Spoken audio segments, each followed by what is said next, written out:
Pegue a sua Bíblia, vamos ficar de pé, vamos fazer a nossa declaração. Aleluia.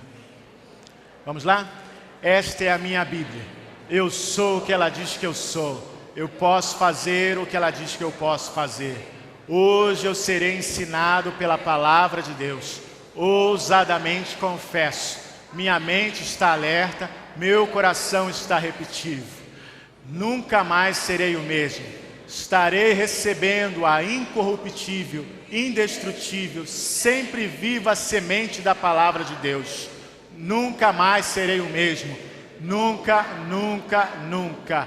Eu nunca mais serei o mesmo. Em nome de Jesus. Amém. Glória a Deus. Aleluia. Pode se assentar.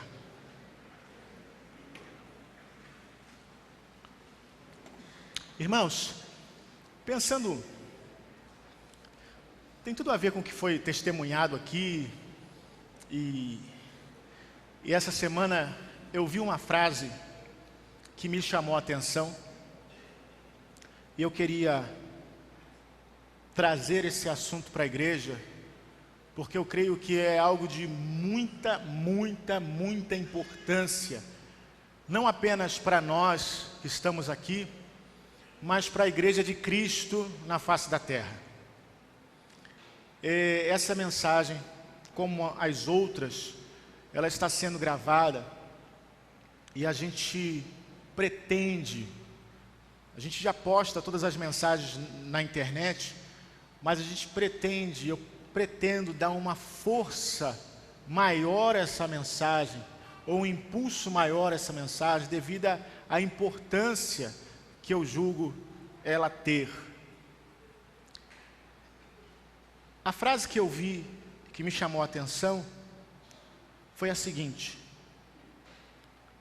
chegamos numa triste época em que devemos evangelizar os evangélicos. E essa frase me chamou a atenção demais, porque normalmente os nossos esforços são para evangelizar quem está no mundo. Vamos fazer um ar livre, vamos fazer um grupo de conexão e chamar as pessoas lá de fora, vamos entregar folheto, vamos fazer uma visita no hospital, no presídio, pregar para aqueles que estão de fora.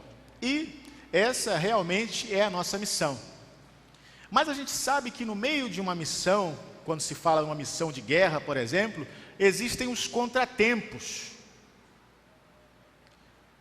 Alguma coisa que acontece que não estava previsto na missão, não fazia parte da missão, mas que aqueles que foram comissionados para essa missão, eles precisam resolver para que a missão seja executada. E eu vejo essa sentença, essa frase, como um contratempo que acontece no meio da missão. Nós poderíamos estar evangelizando e ganhando as pessoas, mas nós temos que voltar e evangelizar os crentes. E aí, eu sempre penso em criar uma coisa, né? Quando isso vem na minha cabeça, eu sempre penso em criar uma coisa. E aí eu pensei num termo. Olha só, tenta me acompanhar. O termo evangelizar é um verbo transitivo direto, que significa converter alguém a uma religião, pregando o evangelho, difundindo a palavra constante do evangelho. Pregar qualquer doutrina ou ideia. Isso significa evangelizar. Mas Deus colocou na minha cabeça uma outra palavra. Os crentes já foram evangelizados. Os crentes já ouviram o evangelho.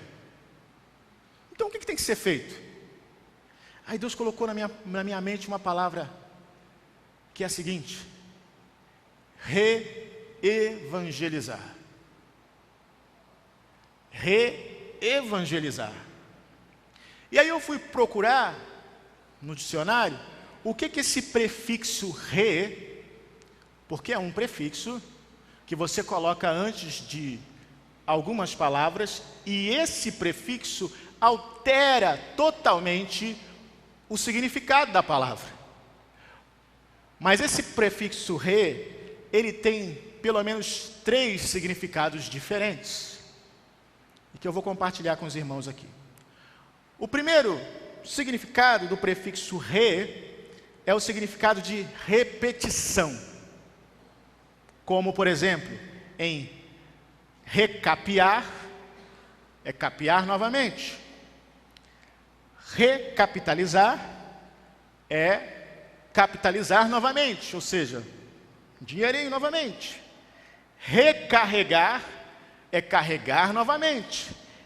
E assim por diante. Reprisar e assim vai por diante.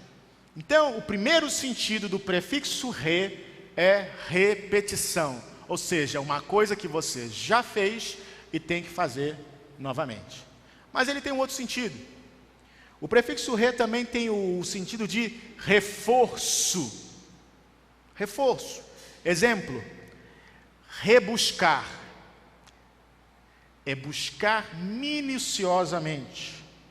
Rejubilar. Rejubilar não é jubilar duas vezes. Rejubilar não é repetição, é causar muito júbilo, é reforçar o júbilo, né? É revidar.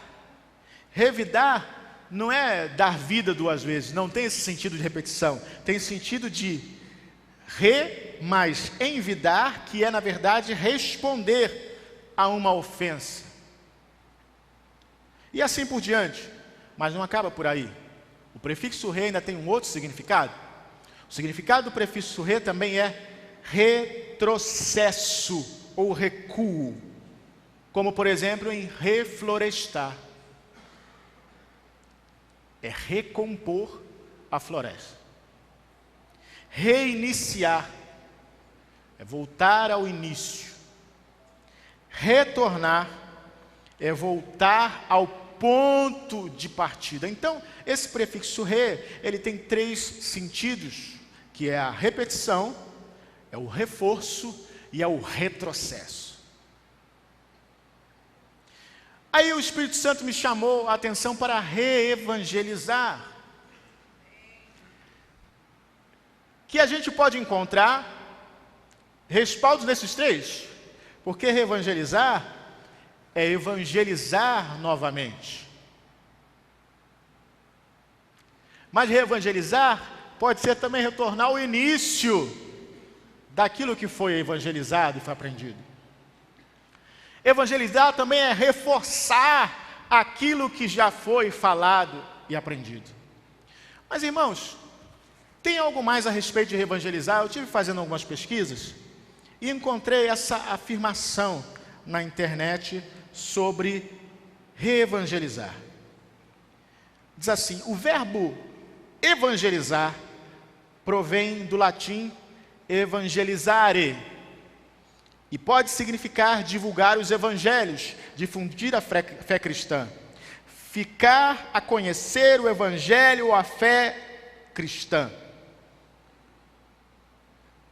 Então, a palavra reevangelizar não é uma palavra registrada no dicionário de língua portuguesa. Ela não existe no dicionário de língua portuguesa. No entanto, ela é uma palavra linguisticamente possível. É possível. Cuja a criação resulta de uma mera necessidade comunicativa. Reconhece-se o prefixo re com o significado de voltar a palavra base evangelizar.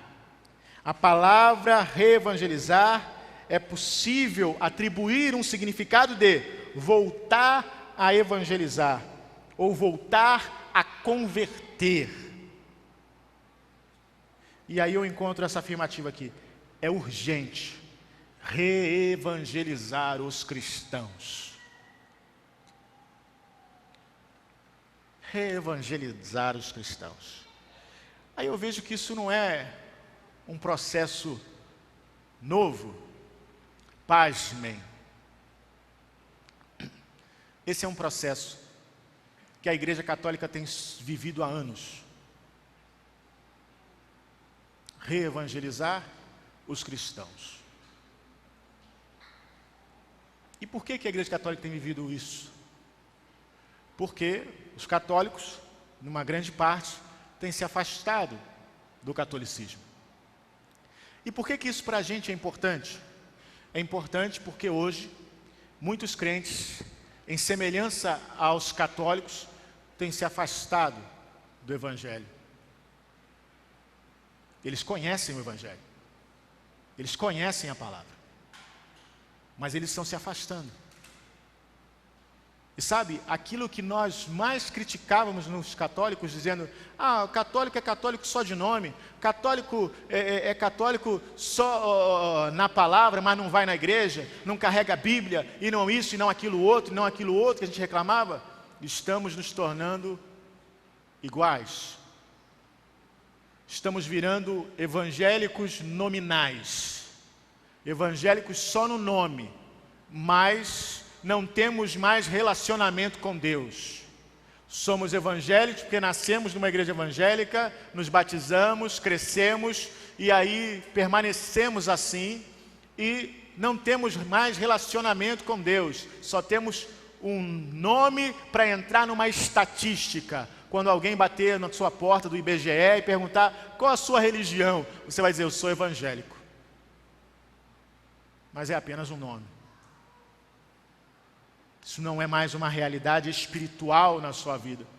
É uma realidade estatística.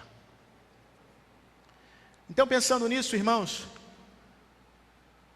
porque quando essas ideias vêm à minha cabeça, eu preciso encontrar respaldo na palavra para isso. Eu não posso falar somente de mim. Eu não posso, toda e qualquer ideia precisa ser provada pela palavra. E aí Deus me dirigiu para o texto seguinte, de Gálatas, capítulo 1, do versículo 1 em diante. Olha a situação que o apóstolo Paulo enfrentou na igreja dos Gálatas.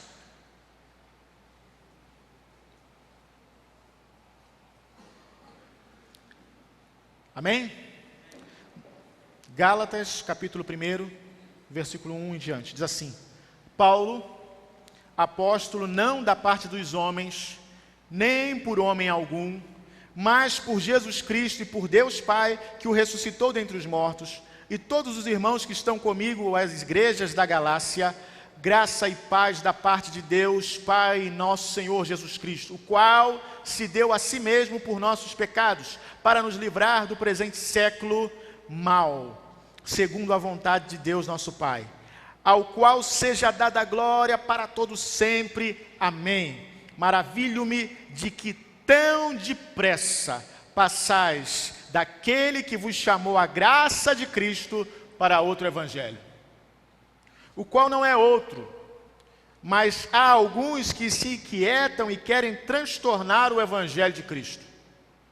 Mas ainda que nós mesmos, ou um anjo do céu, vos anuncie outro evangelho além do que já vos tenho anunciado, seja anátema, que quer dizer maldito.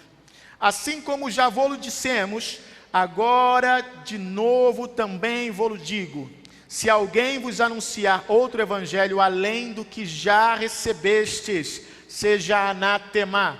Porque persuado eu agora a homens ou a Deus?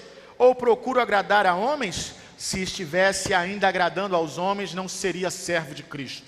Mas faço-vos saber, irmãos, que o evangelho que por mim foi anunciado não é segundo os homens.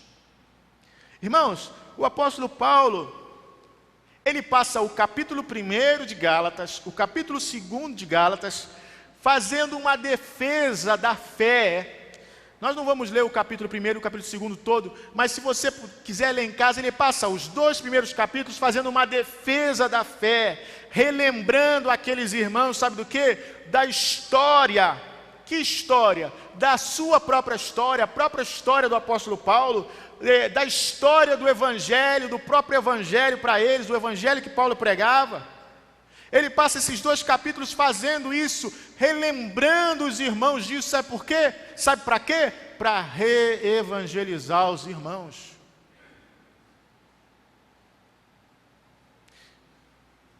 Para reevangelizar os irmãos. Nós esquecemos, foi falado aqui o testemunho. Lá no confronto, não tem nada que a gente não saiba. Tudo que a gente sabe. Mas por alguma razão, que eu vou chegar lá, alguma razão a gente resolve abandonar aquilo que a gente sabe. A gente resolve não seguir aquilo que a gente sabe. Aquilo que foi ensinado desde a infância, aquilo que a gente aprendeu lá quando ainda era cordeirinho de Cristo, a gente resolve não seguir. E aí quando isso acontece, o que tem que acontecer? A gente tem que ser reevangelizado. A gente tem que passar pelo processo novamente da palavra, limpando, trazendo a memória, relembrando. Paulo gasta os 2 primeiros capítulos dessa carta fazendo isso com os Gálatas. Quando os homens se esquecem quem os salvou e se tornam sábios em si mesmos, negando a própria palavra, que por anos eles mesmos pregaram e seguiram, eles precisam ser reevangelizados. Por quê? E para quê? Na esperança que eles possam encontrar o Senhor novamente. Essa é a esperança. Que eles possam encontrar o Senhor novamente. No capítulo 3 de Gálatas, Paulo expõe qual é a raiz desse problema. Por que isso acontece? Gálatas capítulo 3, versículo 1 a 3.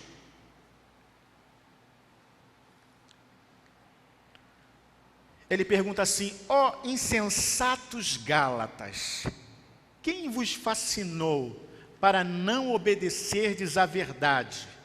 A vós, perante os olhos de quem Jesus Cristo foi evidenciado, crucificado entre vós. Só quisera saber isto de vós: recebeste o Espírito pelas obras da lei ou pela pregação da fé? Sois vós tão insensatos que, tendo começado pelo Espírito, glória a Deus, acabeis agora pela carne? Irmãos, a situação que estava acontecendo no meio dos Gálatas era aquela velha discussão sobre lei e graça. Esse não é o assunto da nossa mensagem. Eu não vou entrar por esse assunto, sobre lei e graça, porque esse era o assunto deles. O nosso assunto é outro, o assunto de outra igreja é outro, o assunto de outra igreja é outro. Seja lá qual for o assunto, tem uma única origem. O assunto era lei e graça. Se temos que obedecer à lei, se estamos na graça, se simplesmente crer em Jesus é suficiente, se não é, enfim, esse era o assunto deles.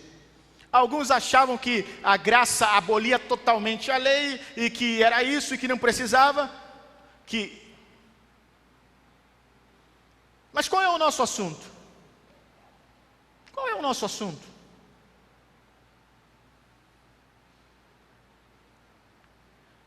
Se nós olharmos nesse texto, nós vamos ver que tem um problema muito mais sério do que a discussão de lei e graça. Sabe qual é a discussão? Qual é o problema sério? O problema muito mais sério é o que está por trás dessa discussão, ou de qualquer discussão que nós tenhamos. Salmo 139 diz: Senhor, tu me sondas e me conheces. Ou seja, eu não tenho como me esconder dele. Nada, meus pensamentos, minhas intenções, meus sentimentos, minhas motivações, eu posso esconder das pessoas. Eu posso tentar enganar as pessoas. Mas eu não tenho como enganar a Deus de maneira nenhuma. Ele sabe tudo de mim.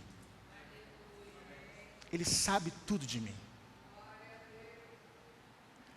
Então, quando nós vemos Paulo levantando essa questão, qual era, irmãos, de fato a questão?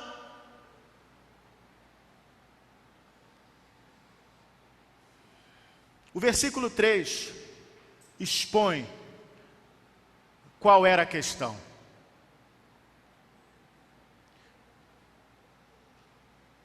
Vocês são tão insensatos que, tendo começado no espírito, estão acabando agora na carne. Essa é a questão. A questão não é a lei. A questão não é a graça. A questão não é nada disso. A questão não é doutrinária. A questão não é isso, aquilo, outro. A questão é a carne.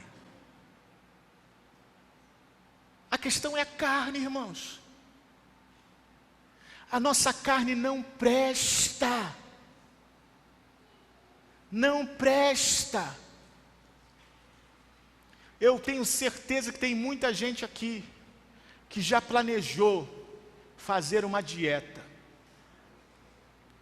Planejou, foi lá fora, comprou um monte de produto natural, chá disso, chá daquilo outro, encheu a prateleira e falou assim: agora eu declarei guerra.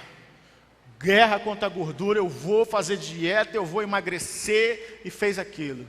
Segunda-feira, beleza.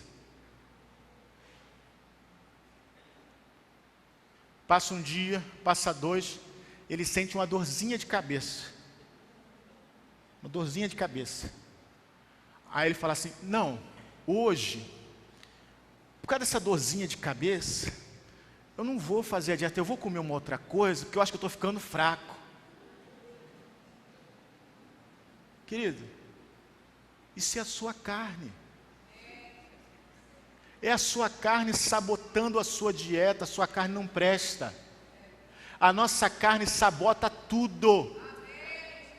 A nossa carne está sempre conspirando contra a gente. Se ela faz isso nos propósitos mais simples, propósitos que nós temos na nossa própria vida, quanto mais com respeito àquilo que é de Deus. Toda vez que Deus coloca um princípio para você, e que você percebe que é difícil de cumprir, a sua carne vai tentar justificar, a sua carne vai tentar achar um meio para te liberar desse princípio. É isso que Paulo está colocando aqui, ó. Vocês começaram no espírito, mas agora vocês estão dando vazão à carne. Não é questão de lei, não é se é lei, se é graça, tem que guardar isso, guardar aquilo, não é nada disso. É a tua carne clamando e dizendo: eu não vou fazer isso,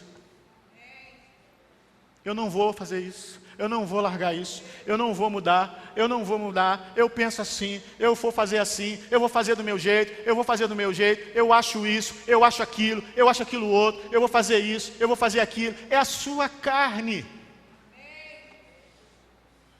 Sair do espírito para militar na carne. Essa é a questão. Toda essa batalha não é uma revolução do espírito, não tem origem em Deus, e sim na carne do homem, por seu coração duro, por suas razões egoístas, por sua inveja e pelo seu desejo de caminhar por suas próprias pernas, sem se submeter a Deus. E sem se submeter a Deus, e sem se submeter àqueles que Deus coloca acima de você.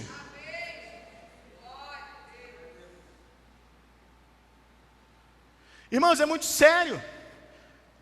Então reevangelizar não é apenas pregar para aqueles que estão lá no mundo, não, desviados física e espiritualmente. Existem pessoas que hoje estão desviados física e espiritualmente. Eles já foram da casa de Deus, mas não estão mais. Estão lá no mundo, não vão mais para a igreja, não vêm mais para a igreja, não querem mais saber de ser crente, não querem saber. Sim, nós temos que reevangelizar eles também. Mas eu estou falando de reevangelizar aqueles que estão presentes fisicamente, mas espiritualmente não estão. Fisicamente está aqui, mas espiritualmente não está.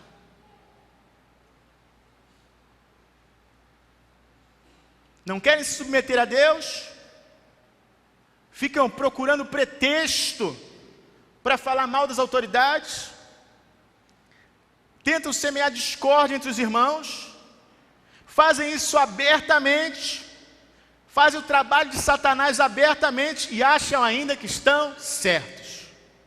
Esqueceram as palavras que conhecem, a palavra que pregavam, a palavra que viviam, a palavra que conhecem desde a infância e começam a fazer coisas piores do que os próprios descrentes. E eu queria nessa noite te lembrar de alguns textos da palavra de Deus. Textos que você conhece muito bem e que estão na minha Bíblia e na sua Bíblia com certeza. E essa mensagem é para todos aqueles que estão assistindo, que estão ouvindo, que vão assistir na internet, na televisão, para todas as igrejas, porque isso é um sintoma de apostasia dos últimos dias. Mas nós temos esperança de reverter e salvar alguns ainda. Porque esses textos aqui que eu vou citar para vocês, irmãos, não foram escritos por mim. E não foram escritos por nenhum pastor que você conheça. Eles estão na Bíblia e são princípios de Deus estabelecidos para a sua vida. Irmãos, quando nós não aceitamos mais o Evangelho de Deus, o Evangelho de Cristo na nossa vida e queremos viver o nosso próprio Evangelho, daquilo que nós pensamos, é muita pretensão, irmãos. É muita pretensão. Sabe uma coisa que eu sempre tive na minha vida, e eu prego isso e eu afirmo isso para você? Eu tenho 28 anos de crente mais ou menos. 28 anos de crente. Meu primeiro pastor foi o pastor Benjamin Martins. Ele já era um senhor de bastante idade. E ele foi meu primeiro pastor. Ele era um pastor bastante tradicional. Gostava bastante dos hinos de Inário. Era um pastor que costumava dizer assim: 7 horas nós vamos ter um momento de louvor e 7h30 nós vamos ter o culto ao Senhor. Mas ele era uma benção. Ele era uma benção. E foi ali com aquele pastor que eu aprendi os meus primeiros passos da fé. Foi com o zelo daquele homem, até mesmo de corrigir algumas coisas que a gente achava até bobo, mas ele achava em corrigir.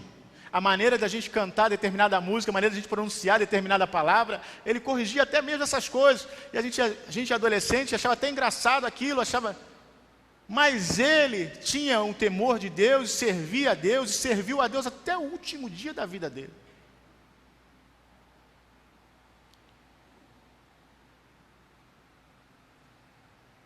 E sabe o que passa na minha mente?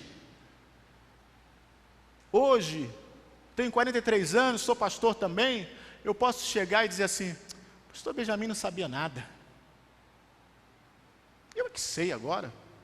O pastor Benjamin nunca viu um celular. O pastor Benjamin não conhecia nada de tecnologia, não sabia de nada disso. Irmãos, aquele homem estabeleceu bases de fé para que eu pudesse estar de pé hoje.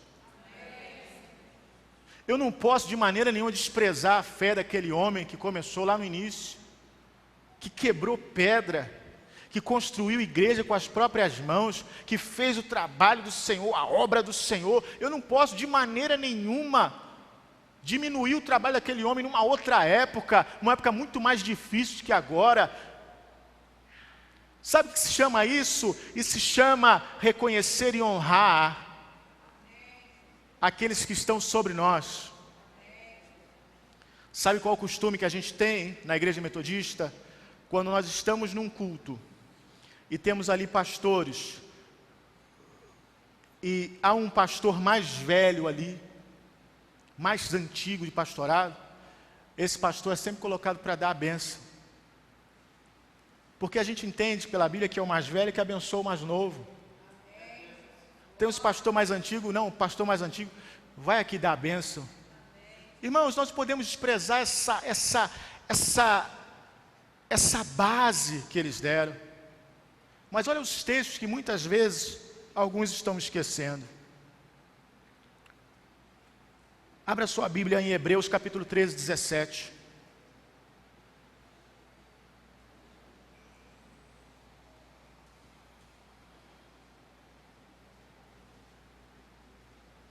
Hebreus 13, 17. Diz assim: obedecei a vossos pastores e sujeitai-vos a eles, porque velam por vossas almas como aqueles que hão de dar conta delas, para que o façam com alegria e não gemendo, porque isso não vos seria útil. Sabe, uma das coisas difíceis para algumas pessoas é julgar os pastores. Ah, o pastor nem liga para mim. Ah, o pastor nem sabe que eu existo. Ah, o pastor, são tantas críticas. Mas, querido, olha, deixa eu te falar uma coisa. A sua vida ainda é minha responsabilidade. E se eu realmente não ligo para você, se realmente não me importo com você, deixa eu te falar uma coisa. Quem vai me cobrar isso é Deus. Agora, o único que é capaz de sondar o meu coração para saber se eu realmente me importo com você é Deus. Você não tem como fazer isso. Nenhum pastor. Você não tem como fazer isso, você não tem como saber, você não está dentro da minha cabeça, você não está dentro do meu coração, você não sabe da minha motivação. Você pode julgar pela aparência, não só a mim, mas qualquer pastor, você pode julgar ele pela aparência. Ah, o pastor é isso, o pastor é aquilo, o pastor faz aquilo, ou o pastor faz aquilo outro. Querido, deixa eu te falar uma coisa. Como foi dito aqui, para com o julgamento. Você não sabe de nada. Você não sabe de nada. Como eu não sei o que está acontecendo com você aí, você está sentado aí e de repente você está com uma cara feia, de repente você está igual eu estava, você está com uma pedra no rim. E eu estou te julgando, falando assim, poxa, fulano está com a cara feia, o que aconteceu com ele? Pô, pelo amor de Deus, está na casa de Deus de cara feia? Eu não sei. Eu não sei o que está acontecendo com você. E quantas vezes nós julgamos as pessoas também assim, e nós não sabemos, e nós gostamos de julgar pastor, nós gostamos, o pastor tinha que fazer isso, o pastor tinha que fazer aquilo, o pastor tinha que fazer aquilo outro, o pastor tinha que fazer tantas coisas, querido, que se ele fizesse metade das coisas que as pessoas falam que ele tinha que fazer, ele já estava morto, porque ele não ia aguentar. Então, eles velam por suas almas, pelas almas de vocês. Ah, eu não acredito que o pastor faça isso. Ora a Deus. Porque se eu não fizer, é de mim que ele vai cobrar. Não de você. É só comigo. Tito, capítulo 2, versículo 9. Isso é palavra de Deus, querido, isso é palavra de Deus, isso não é Antigo Testamento, não, isso é novo. Tito 2,9 diz assim: exorta os servos que se sujeitem a seus senhores e em tudo agradem, não contradizendo.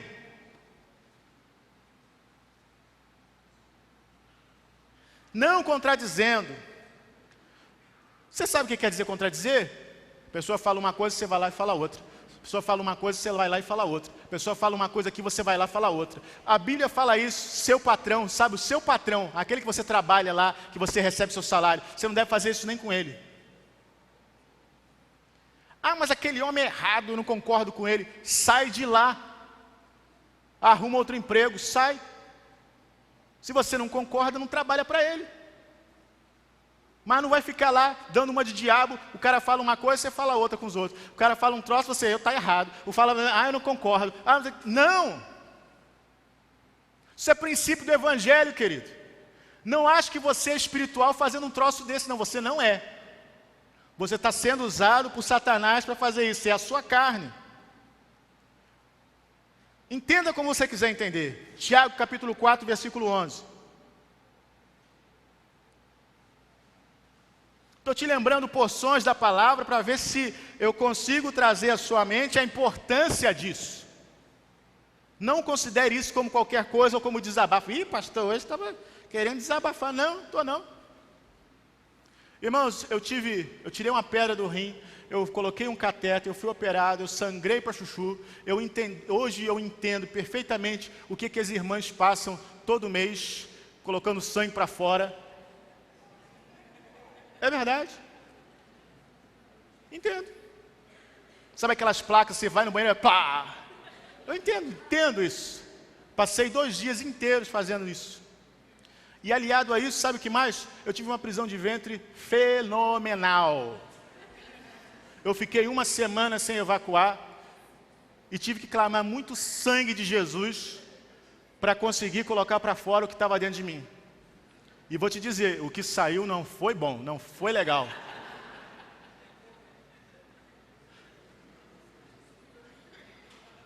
E estou aqui pregando, sabe por que isso? Você acha que eu estou enfesado? Não estou. Já joguei tudo fora. Tomei laxante, botei supositório, fiz tudo. Simone me ajudou, é bom ser casado nessa hora. Simone, fiz de tudo que você imaginar. Tamanho desespero. Mas chegou uma hora que era só eu. Eu falei, Simone, sai do banheiro, sai agora. Sai agora que o negócio vai ficar feio aqui. E ficou feio. Mas eu tive a vitória. Fui liberto. Irmãos, não estou falando isso com ira, nem com ódio, nem com nada. Não, essa não é a motivação do meu coração. E Deus sabe disso. Eu estou fazendo isso na intenção de que você entenda a palavra e obedeça a palavra. Tiago 4,11 diz assim: irmãos, não faleis mal uns dos outros. Quem fala mal de um irmão e julga seu irmão, fala mal da lei e julga a lei. E se julgas a lei, já não és observador da lei, mas é um juiz. Quem te constituiu juiz? Quem disse que você é juiz?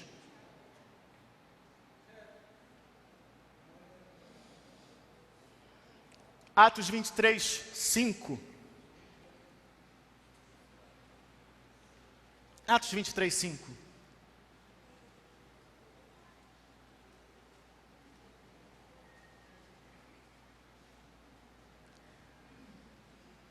Diz assim, e Paulo disse, não sabia, irmãos, que era o sumo sacerdote, porque está escrito, não dirás mal do príncipe do teu povo.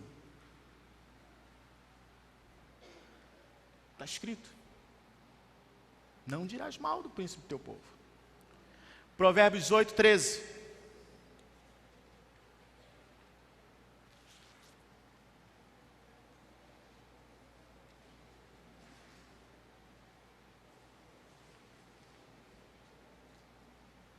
Diz assim, o temor do Senhor é odiar o mal, a soberba e a arrogância, o mau caminho e a boca perversa, eu odeio.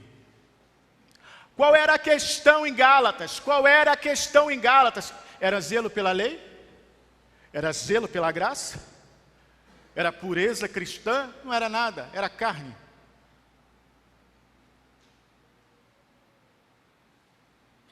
Se eu digo para os judeus que estou legal com ele, não, a lei está beleza, tá tudo ok, legal, eu tenho a amizade dos judeus. Eu estou agradando aos homens. Aí eu não discordo com eles para ficar bem. Eu não estou fazendo isso por uma questão espiritual. Eu estou fazendo isso por uma questão de ficar bem com os outros. E quando ao invés de orar eu me coloco a falar mal, eu estou fazendo isso pelo quê? Pelo Espírito de Deus?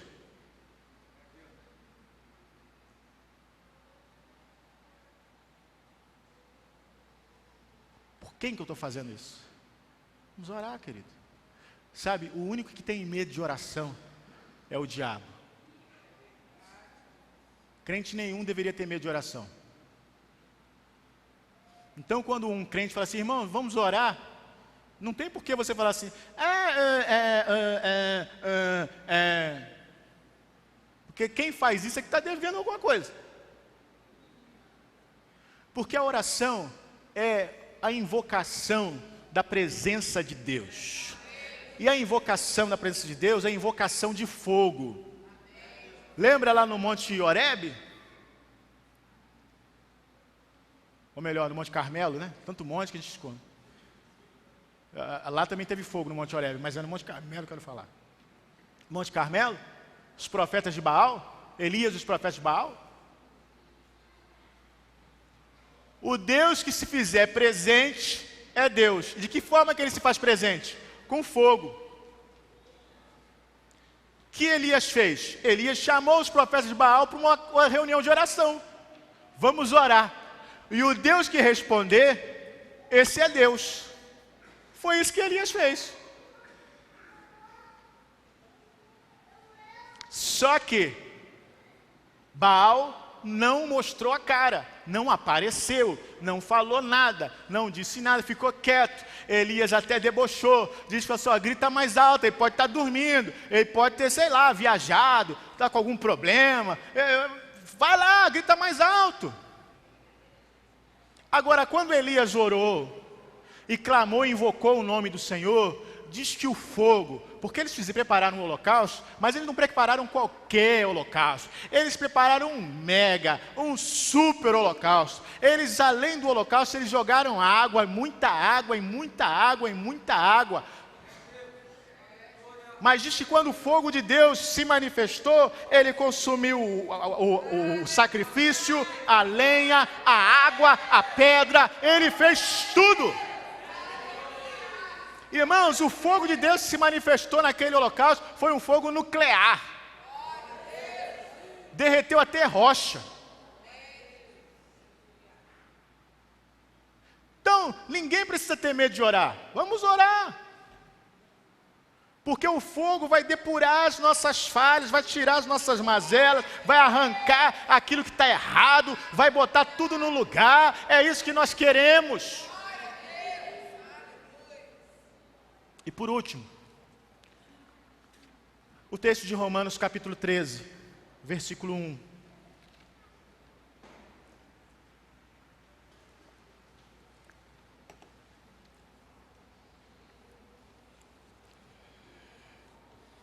Romanos capítulo 13, versículo 1 diz assim, cada qual seja submisso às autoridades constituídas, porque não há autoridade que não venha de Deus.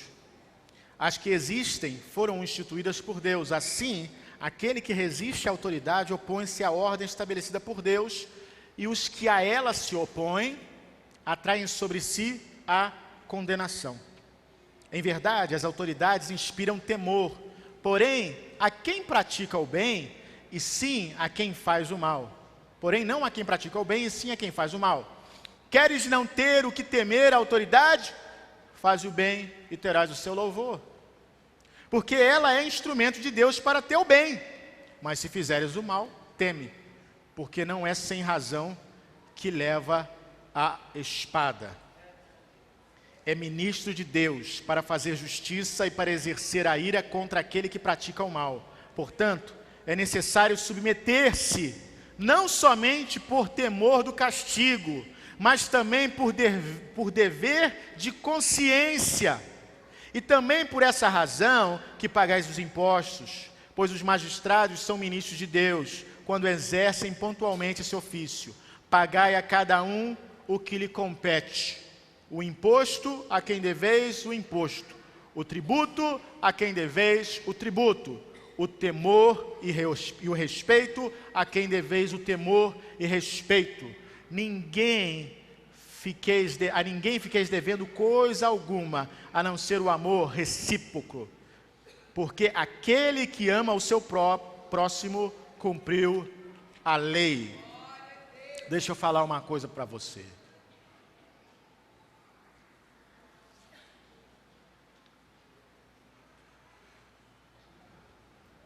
Tem muita gente que acha que não precisa obedecer e dar satisfação das coisas que faz às autoridades.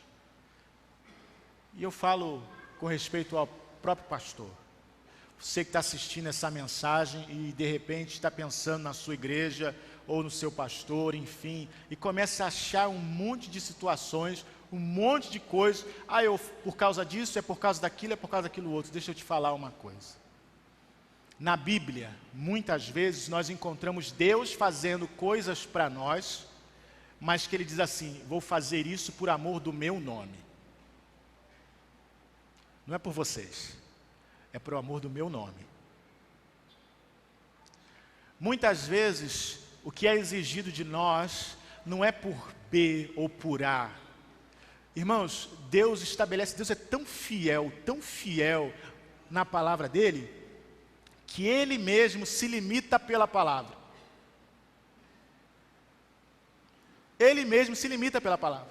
Ele declarou lá no dilúvio: eu não vou voltar a destruir a terra com água. Se limitou pela palavra. Ele nunca mais vai destruir a terra com água. Ele falou isso, ele colocou limite a ele. Então, quando Deus pensa nos seus princípios, na sua palavra, ele leva muito a sério. E ele também espera que nós levemos muito a sério. É por isso que não tem desculpa. Se você acha que pode andar pelas suas próprias pernas, fazer o que você quiser fazer, falar o que você quiser falar, querido, tome muito cuidado, porque Deus zela pela sua palavra. E o que você tem não é com nenhum homem, não, você tem é com Deus. Esse é o nosso problema. O problema da igreja em geral, no Brasil e no mundo, é não discernir ao Deus que ela serve. Corinto tinha o mesmo problema. Eles iam para a ceia, eles faziam aquele banquete, mas eles não sabiam e não entendiam que aquela ceia não era um banquete comum, era a ceia do Senhor.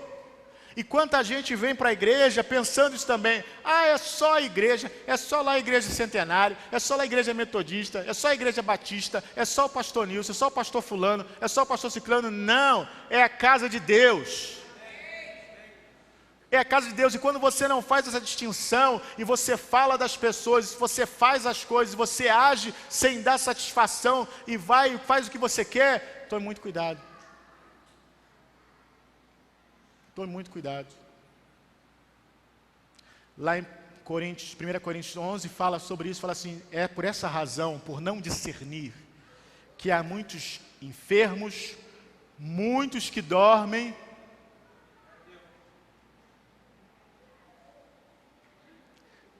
Queridos, essa palavra tem a função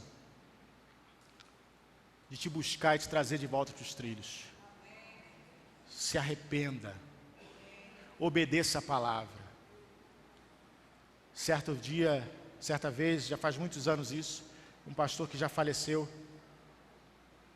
ele pregando, ele disse assim: se eu passar na rua e um cachorro falar da palavra para mim, eu paro para ouvir.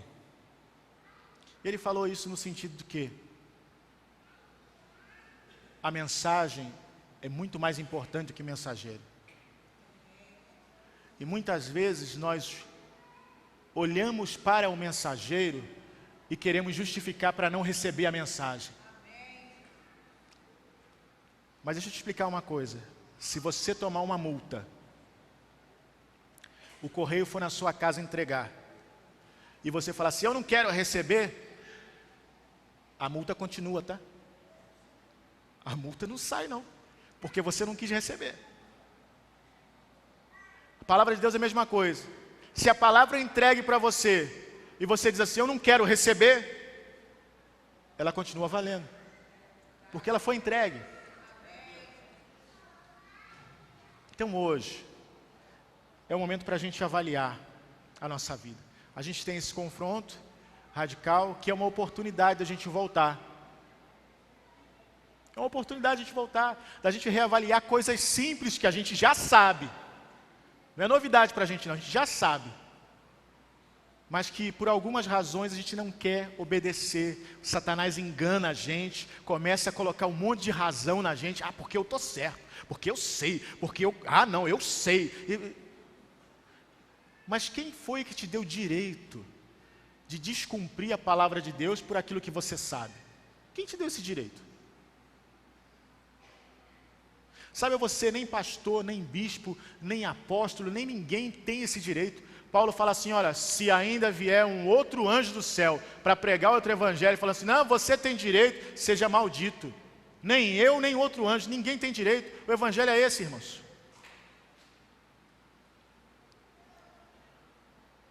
Que o Senhor possa sondar a nossa carne, o nosso coração, nossa mente, para ver se realmente é o Espírito Santo que está nos motivando, ou é a nossa carne.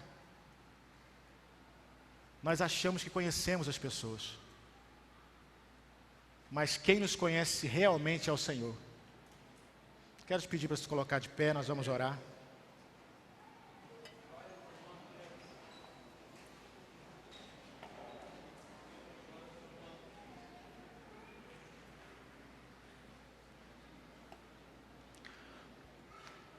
Eu não vou fazer nenhum apelo, nenhum tipo de apelo,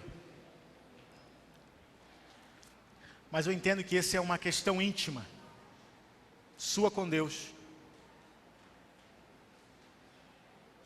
Analisa, sonda a sua vida, sonda o seu pensamento, como têm sido as suas ações, e aí pede ao Espírito Santo para te mostrar, porque é isso que a gente tem que fazer todo dia. A gente precisa pedir todo dia para o Espírito Santo mostrar para a gente se a gente está sentindo a coisa certa, se a gente está pensando a coisa certa e se a gente está fazendo a coisa certa. Porque o nosso coração pode nos enganar, sabia? A gente está convicto daquele sentimento, e o Espírito Santo vai te mostrar, você não está fazendo a coisa certa não, meu filho. Você está pensando errado, você está sentindo errado e você está fazendo errado. Mas sabe, não é palavra de homem nenhuma que vai fazer isso na sua vida. É o Espírito Santo. Infelizmente a nossa carne também é arrogante. Infelizmente a nossa carne também é rebelde e é insubmissa. Então é necessário uma intervenção direta do Espírito Santo para isso se tornar realidade. Então a gente precisa orar mesmo, falar: Deus, fala comigo. Não é com fulano lá, não é com ciclano lá, não, é comigo. Eu preciso saber, eu estou realmente no Senhor, eu estou realmente em Cristo, eu estou realmente agradando o Senhor, eu estou realmente certo de fazer, pensar ou falar o que eu tenho falado, pensado e feito. E se o Espírito Santo te der ok, ou se você ouvir uma voz dizendo ok, cheque as suas ações com a palavra de Deus, porque ainda pode ser a sua carne enganando. Vamos orar. Deus, em nome de Jesus, nós estamos aqui, Pai, na Tua presença. Senhor, essa palavra, Pai, é uma palavra difícil para ouvirmos e para falarmos. Reevangelizar os crentes, meu Pai, coisa triste. Mas, Senhor, nós encaramos isso como um contratempo da missão.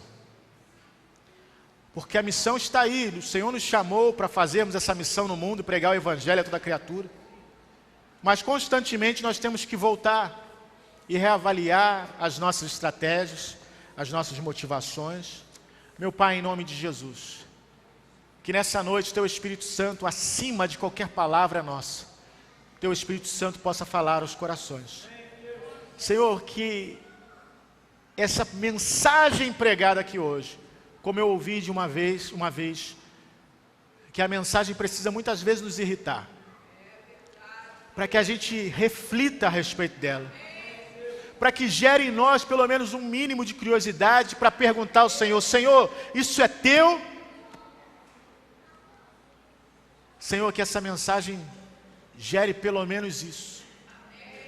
Uma curiosidade para orar e perguntar: Senhor, isso é Teu? Nosso coração nos engana, nossa carne nos engana. Mas, Pai, nós não queremos ser guiados nem pelo nosso coração, nem pela nossa carne. Nós queremos ser guiados pelo Teu Espírito. Nos ajuda, Pai. Ajuda essa igreja. Ajuda, Senhor, as demais igrejas, ó Deus. Ajuda aqueles que estão sendo alcançados por essa mensagem, serão alcançados por essa mensagem. Senhor, que sirva de reflexão. Reflexão. E que venha despertar ainda muitos pastores para pregarem sobre isso. Porque, Senhor, muitas vezes nós ficamos, Senhor, receosos de falar determinado assunto e as pessoas acharem que estamos advogando em causa própria. Não, Senhor. Isso é um alerta para a Tua igreja. Porque nós temos visto em muitos lugares pessoas se rebelando contra a igreja, rebelando contra os pastores, não dando satisfação nas suas vidas. Senhor, muitas vezes preferindo estar em outros lugares do que estar na Tua própria casa, trabalhar na Tua casa. E nós temos visto isso em muitos lugares. E o nosso compromisso, Pai, é com essa casa aqui.